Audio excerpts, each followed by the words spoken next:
Vamos a recordar lo que pasaba justamente en Cochabamba, porque allí una mujer fue arrestada luego de que se comprobara que golpeaba a su bebé de 8 meses. Ella presentaba aliento alcohólico. Vamos a conocer la nota y más adelante vamos a tener una especialista, la doctora Lorena Cox. Ella es psicóloga forense, para que nos cuente un poco y nos diga más a fondo cuál es el detonar, por qué estos padres toman este accionar tan agresivo con los más vulnerables.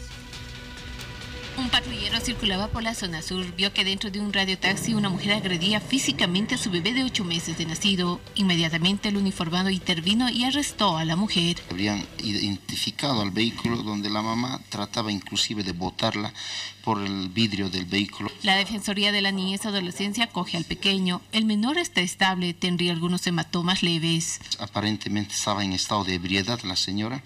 Sin embargo, ya el equipo está haciendo el seguimiento necesario. Estamos haciendo la verificación del domicilio. Según el director de la Defensoría de la Niñez y Adolescencia, la presunta agresora se rehusó a dar sus datos personales. Tras su arresto, el progenitor del menor apareció y tampoco quiso colaborar.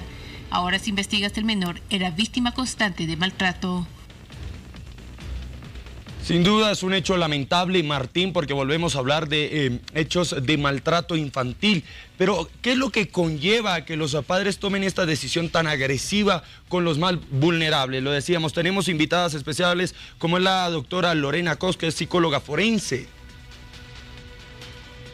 Sí, Edison, es como para reflexionar este tema sin lugar a dudas, porque nosotros vemos también en algún momento situaciones como estas y cómo reaccionar también es otra de las consultas que yo particularmente tengo para la doctora Cox. Gracias por acompañarnos. ¿Cuáles son los detonantes para que estas situaciones se puedan dar muchas veces sin que alguien esté pendiente de la situación en el marco de la intimidad, pero al final lastiman a un indefenso? Sí, ante todo, mil gracias por la invitación.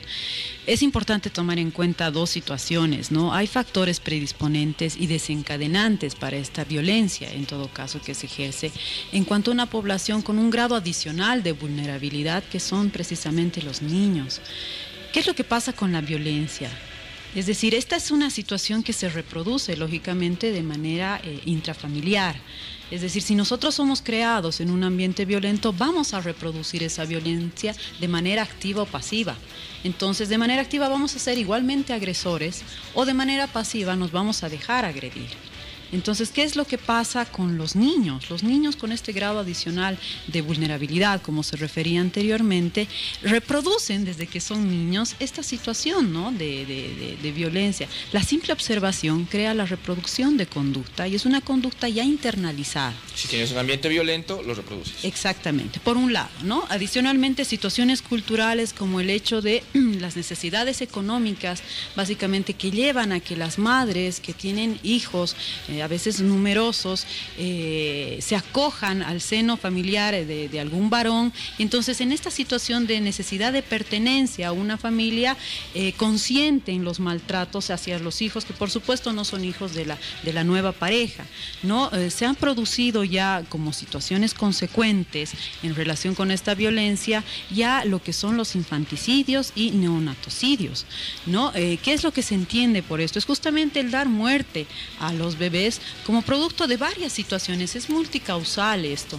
Inicialmente por esta situación de violencia sumado al consumo de alcohol, que ya está internalizado en nuestra cultura y es algo habitual para el, en todo caso, contacto social. Con aquello también, ¿no? También adicionalmente, pero en todo caso por esta falta de red de apoyo y contención social, educativa, a las cuales no han podido acceder estas madres por su situación muchas veces de pobreza o vivir en barrios marginales, ¿no?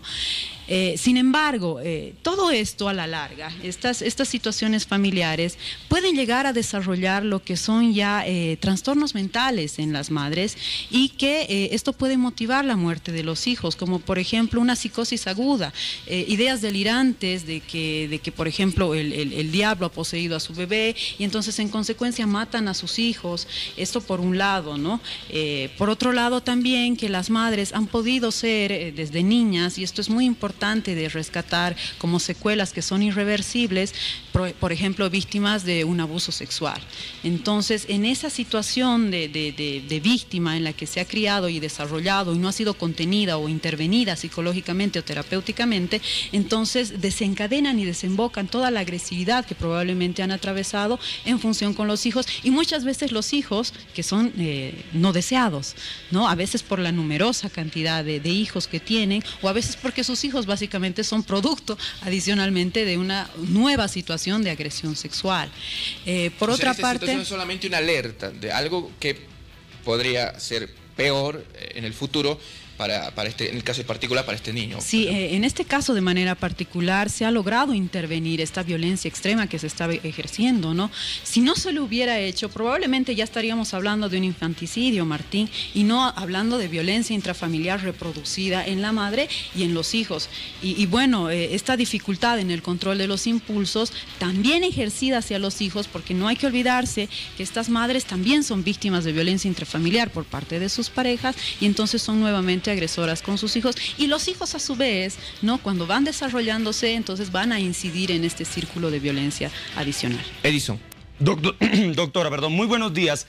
Muchos padres que golpean a sus hijos justamente en estado de ebriedad se excusan con eso.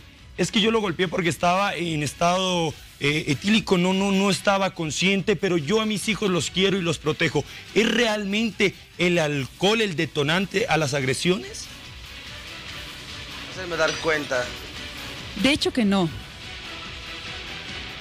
Sí, volviendo al punto, simplemente es una situación que solapa una conducta violenta, y que sí hay que comprender que, por ejemplo, los efectos del consumo de sustancias como es el alcohol producen en algunos casos estas situaciones de imposibilidad de acceso a la memoria. Es cierto que algunas veces existen personas que no recuerdan lo que hacen porque probablemente han desarrollado una lesión cerebral que, aunada al consumo de alcohol, produce un efecto explosivo y que entonces no dificulta en todo caso tener conocimiento de sus acciones. Sí ocurre en algunos casos, sin embargo, esto es consecuente para ejercer la violencia, es decir, justifican la violencia con el consumo del alcohol, es decir, ya buscan el consumo del alcohol para que en este sentido vayan a justificar el comportamiento violento que ya se ha venido ejerciendo con anterioridad y que en todo caso, y como se ha mencionado anteriormente, podría terminar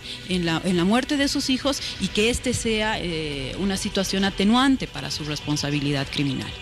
Doctora, como ciudadanía, ¿cómo podemos nosotros ayudar, colaborar para que justamente se acabe estos índices de violencia a los menores? Muchas veces vemos el maltrato inclusive en la misma familia y lo callamos por decir, no, es su hijo, no nos metamos, es problema de ellos. ¿Cómo nosotros podemos ayudar?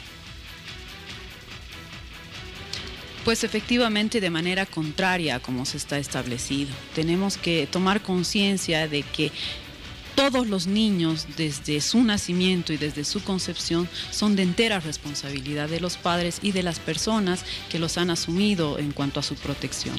En todo caso, si las personas bien llamadas a ejercer esta situación de protección no lo hacen, debemos nosotros como población, como común de la población, ejercer esta defensa en cuanto a sus derechos, porque es a raíz de todas estas circunstancias que ya se han presentado el desarrollo de la comisión de delitos mayores, precisamente porque no se ha podido contener a estos niños en cuanto a las agresiones que han podido recibir y que en todo caso han desencadenado en comportamientos igualmente violentos. Doctora, agradecemos por sus palabras, agradecemos a la doctora Lorena Cox, ella es psicóloga forense, y nosotros, bien lo decía ella, tenemos que ayudar, denunciar para que justamente se acabe el maltrato infantil. Por favor, no lo calle. Si usted ve que una mamá está desesperada, que está en el alcohol, pues vamos a ayudar a estos niños que no tienen la culpa. Nosotros continuamos con mucho más aquí en Al Día.